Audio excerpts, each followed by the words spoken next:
బోనాల పండుగ జాతర ముగిసిన తర్వాత మరుసటి రోజు చెప్పే రంగం కార్యక్రమంలో అంటే భవిష్యవాణి చెప్పేటువంటి మహిళ ఆమె స్వర్ణలత గారితో మనం ఇప్పుడు ఉన్నాం. స్వర్ణలత గారిని అడిగి మరిన్ని విషయాలు తెలుసుకుందాం. నమస్కారం అండి. స్వర్ణలత గారు, ఎప్పటి నుంచి మీరు చెప్తున్నారు? నేను చెప్పడం బట్టి ఒక 30 ఏళ్ళు అవుతుంది. 30 ఏళ్ల బట్టి ఇక రంగం చెప్పే కార్యక్రమానికి మీరు వస్తున్నారు.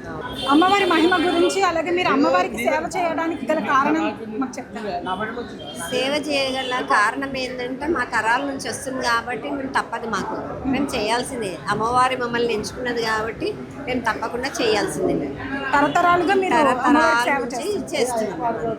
ఇక్కడ అమ్మవారి మహిమ అంటే చాలా శక్తివంతమైన అమ్మవారు. ఏది కోరుకుంటే అది ఇచ్చే కొంగు బంగారం చేస్తుంది అమ్మవారు. కోరికిన వాళ్ళ కోరికినంత ఇస్తుంది అమ్మవారు. అయితే ఇక్కడ స్వర్ణలత అంటే ఫేమస్. ఉజ్జయిని మహాకాళి అమ్మవారి ఆలయంలో భవిష్యవాణి చెప్తారు అని అంటే మీకు అప్పుడు ఏమనిపిస్తుంది? అమ్మవారికి మాతంగి అమ్మవారి ఆలయం ఎదురుగా మీరు రంగం చెప్పేటప్పుడు మీకు ఎలాంటి అనుభూతి కలుగుతుంది? నాకంటూ ఏముండదు.